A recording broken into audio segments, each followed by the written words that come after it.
राष्ट्र आज पूर्व प्रधानमंत्री अटल बिहारी वाजपेयी की जयंती सुशासन दिवस के रूप में मना रहा है।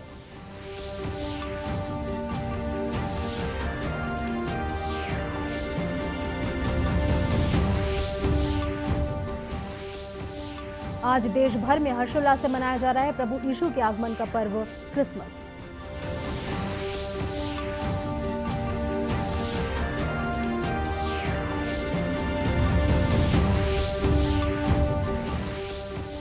अब तक देश में 141 करोड़ से अधिक लोगों को कोविड रोधी टीके लगाए जा चुके हैं।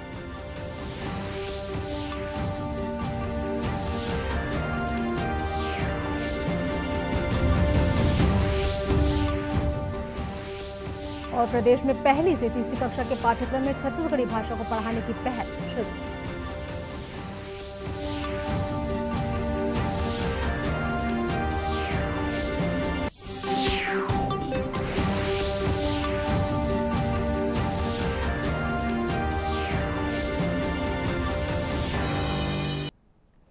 नमस्कार, आप देख रहे हैं दूरदर्शन समाचार। मैं हूं सरोज गुप्ता। अब समाचार विस्तार से। राष्ट्र आज पूर्व प्रधानमंत्री अटल बिहारी वाजपेयी की जयंती सुशासन दिवस के रूप में मना रहा है। इस अवसर पर राष्ट्रपति रामनाथ कोविंद, प्रधानमंत्री नरेंद्र मोदी, लोकसभा अध्यक्ष ओम बिरला, भारतीय जनता पार्टी के अध्यक्ष जेपी नड्डा सहित कई केंद्रीय मंत्रियों ने उनकी समाधि स्थल समाधि सदैव पर जाकर पुष्पांजलि अर्पित की। महान स्रोत भी है और विभिन्न विचारधाराओं को सम्मान करने का मन मस्तिष्क भी।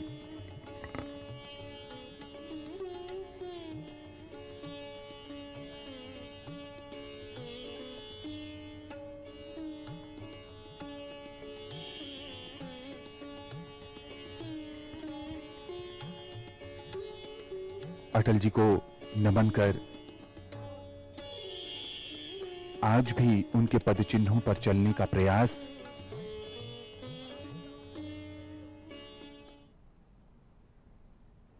श्री अटल बिहारी वाजपेयी लोकसभा के लिए 10 बार और राज्यसभा के लिए 2 बार निर्वाचित हुए थे। वे उत्कृष्ट सांसद रहे जिनके नेतृत्व में लोगों का गहरा भरोसा था। एक सांसद और विशेषकर प्रधानमंत्री के रूप में उन्होंने अनेक महत्वपूर्ण योगदान दिए और साहसिक सुधारों और बुनियादी ढांचा विकास से अर्थव्यवस्था को मजबूत बनाने का रास्ता प्रशस्त किया। श्री मोदी ने कहा कि विकास के लिए उनके प्रयासों का लाखों भारतीयों पर सकारात्मक प्रभाव पड़ा। वहीं छत्तीसगढ़ के राज्यपाल अनुसुईया उइके और मुख्यमंत्री भूपेश बघेल ने पूर्व प्रधानमंत्री अटल बिहारी वाजपेयी को अपनी श्रद्धांजलि अर्पित की है।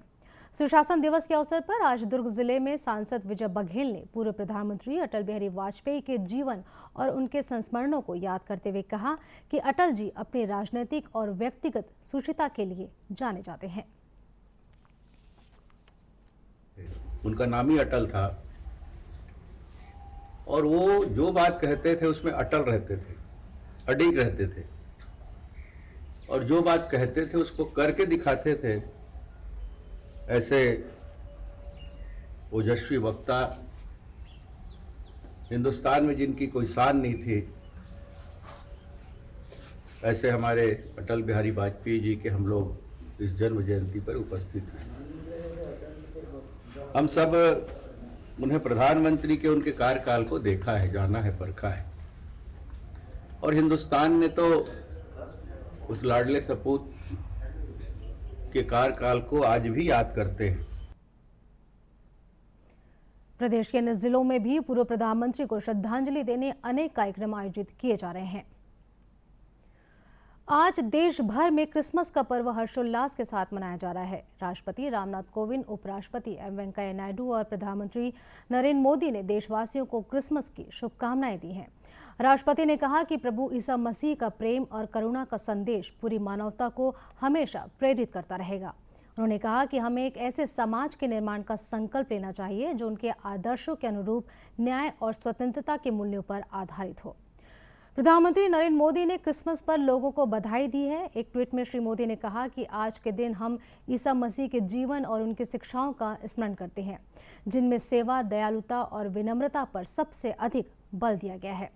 श्री मोदी ने लोगों के लिए स्वास्थ्य और समृद्धि की कामना की। इधर छत्तीसगढ़ की राज्यपाल अनुसुईया उइके और मुख्यमंत्री भूपेश बघेल ने भी प्रदेशवासियों को क्रिसमस की शुभकामनाएं दी हैं।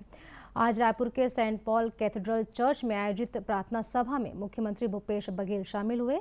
इस अवसर पर उन्होंने कहा कि प्रभु यीशु मसीह ने प्रेम और सद्भाव का रास्ता दिखाया। विकास का मूल मंत्र भी यही है। मुख्यमंत्री ने इस अवसर पर प्रदेश की सुख समृद्धि की कामना की। वहीं दुर्ग जिले के भिलाई सेक्टर 6 स्थित कम्युनिटी चर्च में भी आज मसीही समाज के लोगों ने बड़ी संख्या में पहुंचकर प्रार्थना सभा में भाग लिया। इस दौरान चर्च के पास्टर अर्पण तरुण ने समाज के लोगों को आज के दिन का महत्व बताया और यीशु मसीह के संदेशों पर प्रकाश डाला। इस अवसर पर समाज के लोगों ने सामूहिक तौर पर कैरोल गीत गाकर पर्व की खुशियां मनाई और विश्व में शांति और भाईचारे के लिए दुआएं की गई। मसीही समाज के लोगों को अन्य समाज के लोगों ने भी क्रिसमस पर्व की बधाई दी। राष्ट्रव्यापी टीकाकरण अभियान के तहत अब तक देश में 141 करोड़ से अधिक लोगों को कोविड रोधी टीके लगाए जा चुके हैं। स्वास्थ्य मंत्रालय ने कहा है कि पिछले 24 घंटों में 66,09,000 से अधिक टीके लगाए गए और इसी दौरान 7,286 रोगी ठीक हुए। वहीं स्वस्थ होने की दर 98.4% है। अब तक 3,42,23,000 से ज्यादा मरीज कोविड से ठीक हो चुके हैं। देश में पिछले 24 घंटे में 7,189 नए कोविड मामले दर्ज किए गए। इस समय देश में लगभग 77,000 रोगियों का इलाज चल रहा है। मंत्रालय ने कहा है कि अब तक 67 करोड़ 10 लाख से अधिक कोविड नमूनों की जांच की जा चुकी है। इधर छत्तीसगढ़ में औसत पॉजिटिविटी दर 0.11% है। पिछले 24 घंटों के दौरान कोरोना के 23 नए मरीजों की पहचान हुई है। प्रदेश में फिलहाल 296 सक्रिय मरीज विभिन्न अस्पतालों और होम आइसोलेशन में अपना उपचार करा रहे हैं। प्रदेश में किसानों से समर्थन मूल्य पर धान खरीदी जारी है।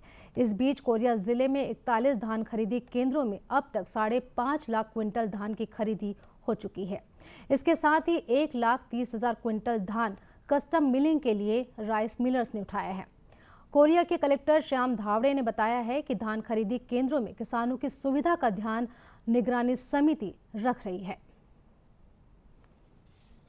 राज्य शासन की मंशानुसार समर्थन मूल्य पर 41 उपार्जन केंद्रों में धान खरीदी की जा रही है। किसानों को किसी प्रकार की असुविधा न हो, इसका पूरा ख्याल रखा गया है। सभी धान खरीदी केंद्रों में हमारे नोडल अधिकारी हैं। कोरिया जिले के पुलिस अधीक्षक संतोष कुमार सिंह ने बताया कि कोरिया जिले की सीमा में बाहरी क्षेत्रों से धान की अवैध परिवहन पर लगातार निगरानी रखी जा रही है।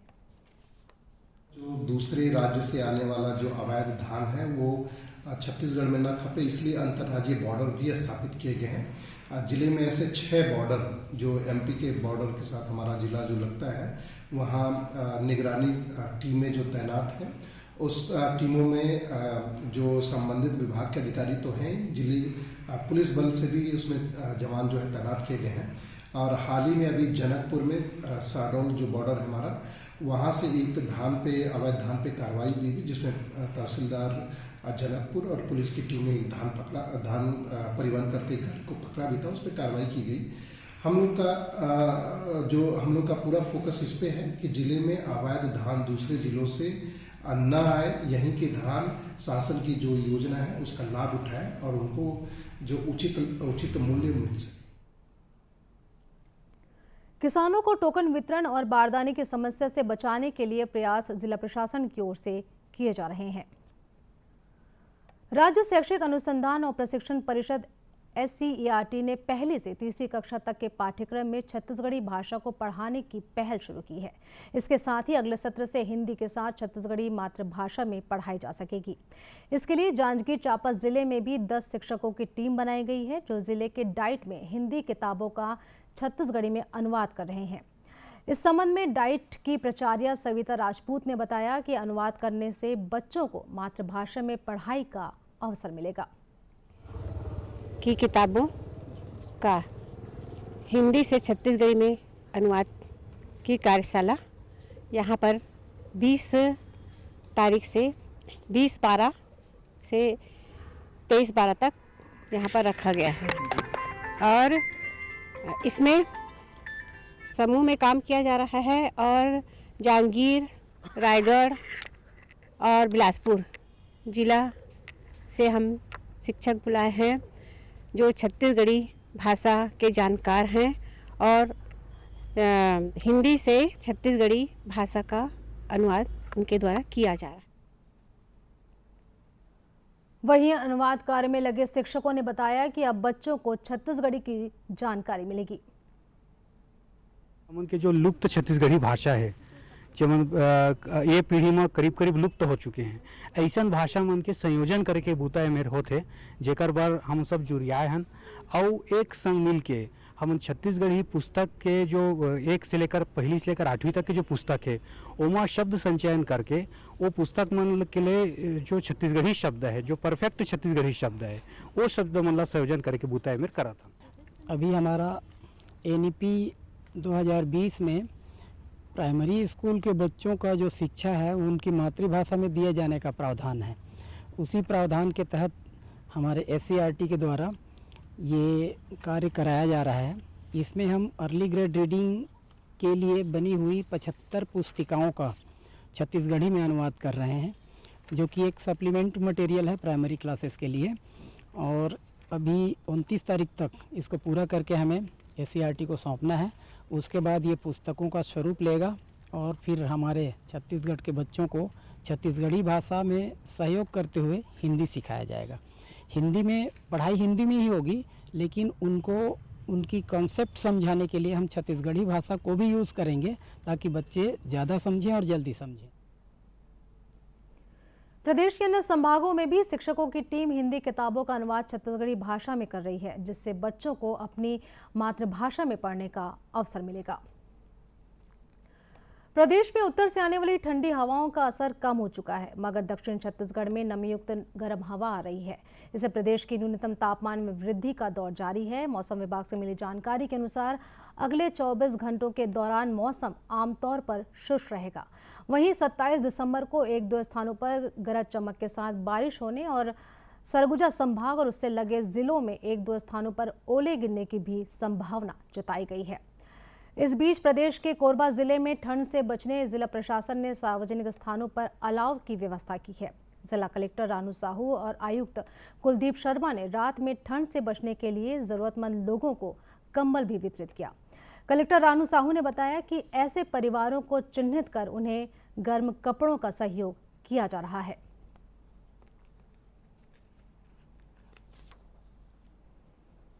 हुए ग्रामीण एवं शहरी क्षेत्रों में अलाव की व्यवस्था और साथ ही ऐसे लोग जो जरूरतमंद है उन्हें कंबल वितरण की व्यवस्था सभी शहरी क्षेत्रों और ग्रामीण क्षेत्रों में जिला प्रशासन के द्वारा किया जा रहा है। प्रदेश के अन्य जिलों में भी लोगों को ठंड से राहत देने जिला प्रशासन की ओर से इंतजाम किए गए हैं। अब कुछ खबरें जिलों से। आदिवासी युवाओं का आदान प्रदान कार्यक्रम के अंतर्गत CRPF और नेहरू युवा मंच की ओर से पिछड़े माओवाद प्रभावित क्षेत्रों के युवाओं को अन्य राज्यों के पर्यटन स्थलों पर भ्रमण कराने के लिए पहल की जा रही है। इसी कड़ी में दंतेवाड़ा, सुकमा, बीजापुर, भोपालपट्टनम आदि क्षेत्रों के युवाओं को जयपुर ले जाया गया, जहां उन्हें राजस्थान की संस्कृति को समझने का अवसर मिलेगा। राजनांदगांव शहर में राज्य स्तरीय तीरंदाजी प्रतियोगिता का आयोजन किया गया। इस अवसर पर जिले भर से आए खिलाड़ियों ने अपनी प्रतिभा का प्रदर्शन किया। पुलिस विभाग और अभिलेख वेलफेयर फाउंडेशन की ओर से आयोजित इस स्पर्धा में 60 तीरंदाजों ने निशाना लगाया और विजेता खिलाड़ियों को नगद राशि और पुरस्कार प्रदान किए गए। दूरदर्शन केंद्र रायपुर से प्रसारित होने वाले प्रादेशिक समाचार को आप YouTube पर भी देख सकते हैं। हमारे YouTube channel Chhattisgarh daily news पर प्रादेशिक समाचार उपलब्ध रहेगा। YouTube चैनल का लिंक और QR कोड आप स्क्रीन पर देख सकते हैं। अपने एंड्रॉयड फ़ोन से QR कोड स्कैन कर आप छत्तीसगढ़ डेली न्यूज़ लिंक पर जा सकते हैं। इसके अलावा छत्तीसगढ़ डेली न्यूज़ फेसबुक और ट्विटर पर भी उपलब्ध है। अंत में मुख्य समाचार एक बार फिर। राष्ट्र आज पूर्व प्रधानमंत्री अटल बिहारी वाजपेयी की जयंती सुशासन दिवस के रूप में मना रहा है।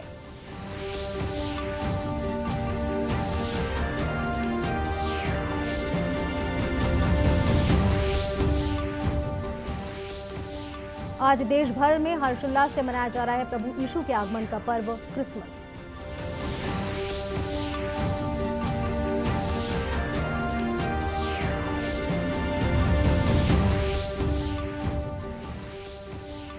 अब तक देश में 141 करोड़ से अधिक लोगों को कोविड रोधी टीके लगाए जा चुके हैं।